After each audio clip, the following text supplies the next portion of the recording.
Hey, I'm Allison, and this is Realistically Consistent, where we talk about how to build sustainable fitness, nutrition, and mindset habits that actually last even as a busy mom. I'm here to help get you consistent, not perfect, and on your way to feeling like your best self. I'm so excited to start today's episode with you. Let's dive in. Hello, and welcome back to another episode of Realistically Consistent. Thank you so much for joining me again today. So I'm really excited for today's episode, per usual. However, if you are watching this on YouTube, you probably see the newest addition to the family here in the background. I don't want to bug her, or else she's going to just bug me for the rest of this episode. So maybe at the end, I'll pick her up. But this is also the reason that I am just like, it's a hat day today because I don't have time to do anything. We have our newborn puppy here. We have our newborn and our other two kids, and life is just nuts. So the hair took last priority today. But you know what did not take last priority was this morning's workout, which was very much interrupted. I've got a puppy now crawling all over me because if she's not in there with me, she is barking and waking up the whole rest of the house. But again, this takes priority. So it looks a little bit different than I want it to right now, but I know that this is just a season of change and that we are going to establish ourselves a nice little routine. She's going to get used to what I do in the mornings and we're going to figure it out. It's going to be okay because this is 100% worth it to me, and I am not willing to push my workout to another time. I've been there, tried that before. It just does not work. So we are going to figure this out together. So with that, today's episode is talking all about that. Like, what kind of workouts do I do in my own home? And this is specifically for you if you've been wanting to start training at home, you maybe even want to train in the gym and just feel a little bit more confident in what you're doing. And so far, you've just been picking like random, maybe YouTube or Instagram workouts that look good, that look kind of fun, but you're not totally sure if they are driving the needle forward for helping you build strength. Well, number one, no matter what, if you're starting out, any workout that you choose, it's going to help you get stronger. It's going to do something, right? So something's always better than nothing. And I think that that's amazing. But if you really want to track your progress, you really want to see if you are building that strength, building that muscle that's going to support your metabolism, then listen to the rest of this episode because that's what we want to tackle today. Now, if you are still kind of wondering like why strength training is so beneficial, why is this something that one, everybody's talking about, I'm talking about, why are we talking about this? Well, first of all, there's a few episodes that I really dive a little bit deeper into this, but just as like a quick recap, we want to build muscle to help support our metabolism. Number one, the more muscle you have, the more calories your body is actually able to burn just at rest. Number two, our muscle mass is decreasing every single year after the age of 30, sometimes at a rate of like 2 to 5%. And that muscle is what is also supporting our bone health, right? And so if you don't want to be at risk for osteoporosis when you get older, then we want to, again, really make sure that we're maintaining our muscle mass. I hear so many times as women age, it's like, well, my metabolism's just going down. It's slowing down as I age. Here's the fact. It's not your metabolism slowing down. It's the lack of muscle making it difficult for your metabolism to do what it needs to do so that you feel good, you feel healthy. And so if you're not keeping up with your muscle mass and supporting growing your muscle mass, it's automatically going to decline. So you're not having a metabolism problem, you're having a muscle problem, which is then causing your metabolism problem. So if you can tackle the muscle and build strength, that's automatically going to translate into a metabolism that is working better for you. And not only that, but again, let's just like take a step back. As we age, we want to continue to do the things that are fun, right? Age should not be something that restricts your ability to go out and do what you want to do. Go ride your bikes with your family, go for long hikes in the woods, like whatever you want to do, you should be able to do it pretty much no matter how old you are. And building that muscle as early as you possibly can is what's going to help support that. Now, really, really quick, before we dive into all of the information, I do want to talk about my improved program, Strong Mama 3.0. I've made so many improvements that I am just truly so excited for. So I am getting started my first cohort on March 1st, and I am so excited to work with all these women who really just aren't in it for the weight loss. So if you are listening to all of my episodes and you're thinking like, yeah, it'd be great to lose weight, but more than that, I just want to feel good again. I want to feel like I have confidence in the decisions that I'm making every day about your exercise, about the way that you're just moving in general, about the foods that you're eating, about your mindset. Get out of that all or nothing mindset and understand that this isn't about perfection. This is about finding routines and habits that work for you, that fit into your daily life and aren't going to be perfect. These are, you are my people. But let's get real. If you haven't figured out how to do it on your own yet, like there's so much information out there. There's nothing holding you back but you. And that's where coaches come in. I want to remove that barrier that is your mind right now, break it all down, give you that clear plan that fits into your life so that in 12 weeks you can walk away knowing exactly what you need to do and how to build and shape a lifestyle that works for you so that when you're having an off day or an off week or you go on vacation or someone gets sick, not only do you know how to get back on, but like it's not even a question. It's just ingrained into your body and your mind that this is just what we do. This is just how we live. And that is what I'm so passionate about creating for my clients. And so if that is you, you are ready for that kind of transformation. I'm going to say this again. The time to start is not in April or May when you're panicking because the weather's nicer and oh my gosh, I have to dig out my shorts, right?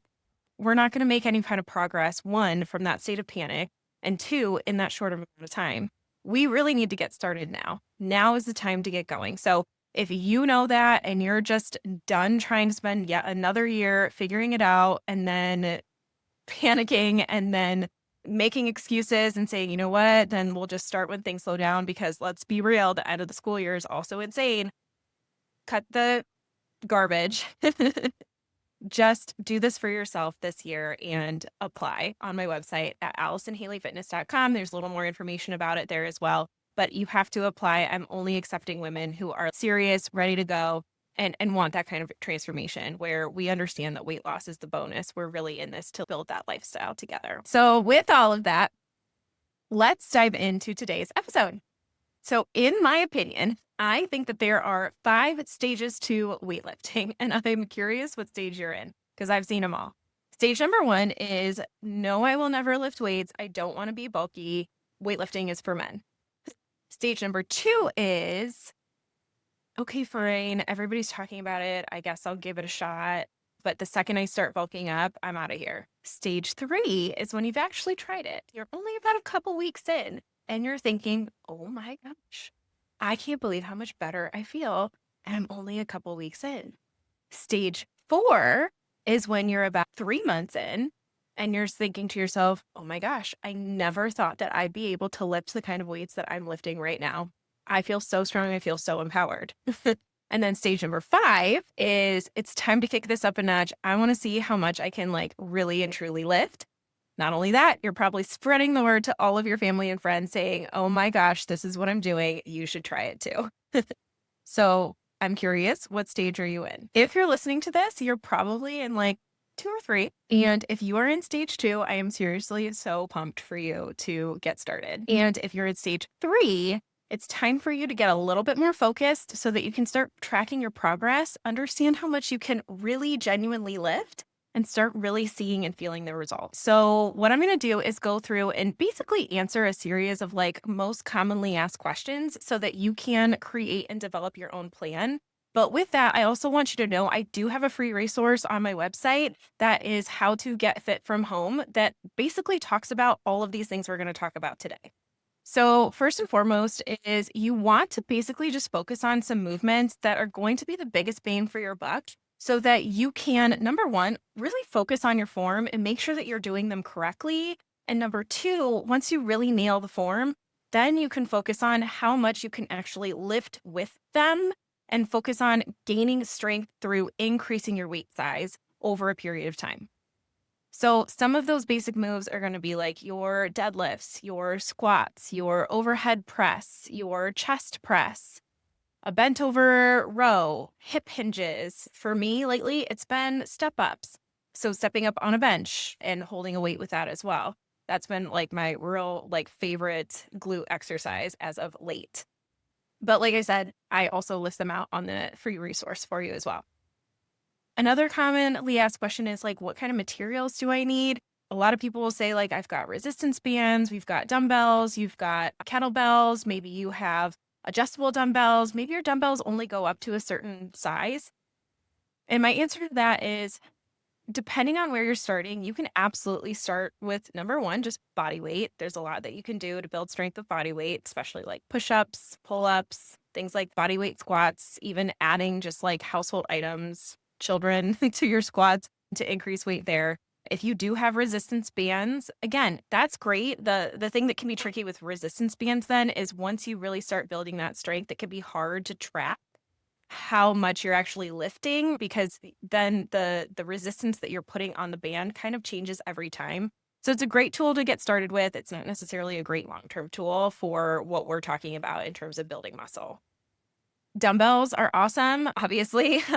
I pretty much do all of my workouts and I have built crazy muscle with just dumbbells alone.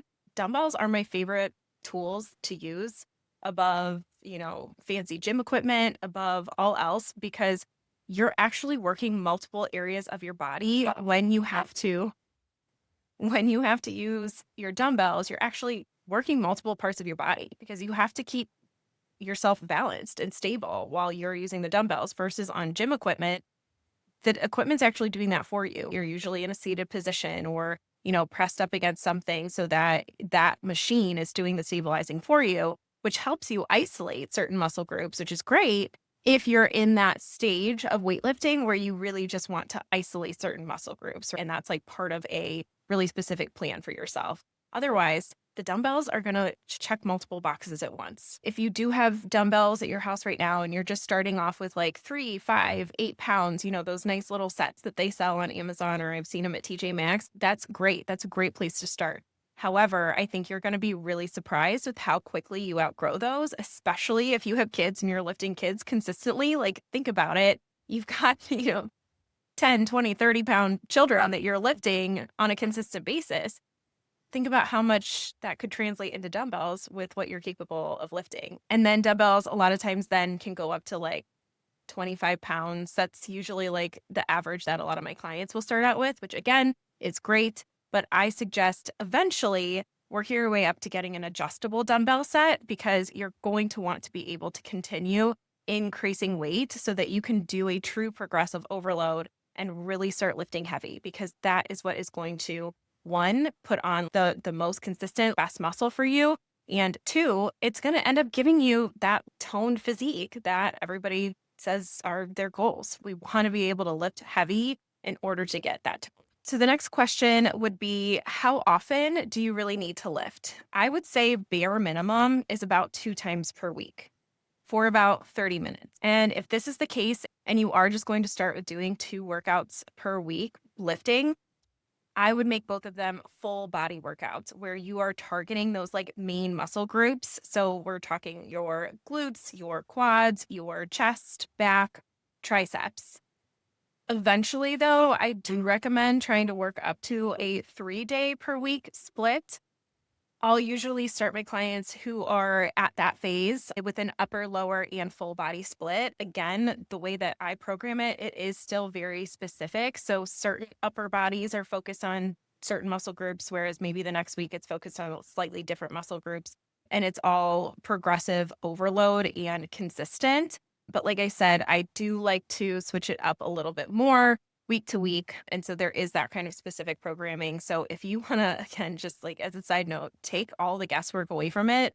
And because it's a time investment. You have to sit down, you have to build your workouts out, you have to make sure you understand how you're tracking it all and all of those things. And if that is just one thing that you do not want on your plate at all, that is where it might be worth the investment of working with a coach. But if you are going to make the time and you're going to build out your own workouts, this is what I would do. I would, again, figure out what split you're doing. So if it's maybe 2 full bodies, maybe it's an upper body day, a lower body day, a full body day, whatever it might be that you decide to do, I would take those days and put together about 5 movements. And then each movement, you're going to do 3 sets of 10 to 12 to start. Once you really start getting comfortable with that and really start understanding what weight sizes that you can push yourself with, Then I might change that up into doing 4 sets of 8 so that you can really, again, challenge yourself and lift a little bit heavier of a weight. And then what I like to do is finish up each workout with a little bit of core work. So at the bare minimum, doing a 1 minute plank as a little bit more, maybe building on your own little 5 or 10 minute core circuit, working your deep core. So that's like overhead marches around the world, dead bugs, hollow hold, things like that. Now, I want you to know if you are just getting started, your first like couple weeks of workouts are going to take a little bit longer. There's a little bit of a learning curve. You're still understanding what weights work for you. And I want to be really clear here. You are very more likely capable of lifting more than what you think. However, I want you to take the first 2 weeks to actually go a little bit lighter than what feels right. And we're going to talk in a second about how to make sure you understand that you are lifting the right weight and you're not just feeling fatigued versus going to failure, which is where I want you, is understanding what that kind of failure feels like and what each round should feel like. So when I'm talking about all of that, if you're, like I said, just getting started, all of that is kind of like in a couple of weeks, come back and listen to this, because when you are just getting started, your muscles are not used to lifting in succession and repetition like this. And so I don't want you to push yourself so hard, even if it feels good in the moment. I don't want you to then feel so sore the next few days that you are completely discouraged and you never want to come back to it, because you are going to feel sore, especially if these are, exercises and movements that you've never done before. So let's talk about how to know what size weight to lift. What I really love about weightlifting here is that it is so mental in a different way than like running ever has been, because it really requires you to lean in to listening to your body. And again, just like really push yourself past the point of what you think you're capable of. I guess you do that a little bit with running as well, but this is just like a little bit different. So number one, I want to talk about the difference between that feeling of fatigue versus that feeling of failure, because a lot of times we think that we're getting to that feeling of failure, especially when you're doing like multiple repetitions. So let's say you are doing squats and you're going over and over and over again. You feel this like burn in your legs and you're thinking, oh my gosh, I can't do anymore. That is more so like your muscles are getting fatigued when you're feeling that burn. And that doesn't necessarily mean that you are building muscle in the way that you are when you are lifting to failure. So when you're lifting to failure, you shouldn't be able to do any more reps at all after like a brief pause. So if we're going to, if we're feeling fatigued, you're doing squat after squat after squat, like however many squats you can do in a row, you start feeling that burn, you're thinking, oh my gosh, I can't do this anymore. I need to stop. And so you take a little bit of a rest, but then you can keep doing more after that. That is more so fatigue. Failure is when you're doing the reps with, again, the heaviest weight that you possibly can. And then you literally feel like you cannot do another rep. Like your muscles are just almost frozen in place. And even you can do, hopefully the goal is to be able to get up to around 6 to 8 reps with this weight. So if you can't even hit, 6 reps, then that means the weight's too heavy.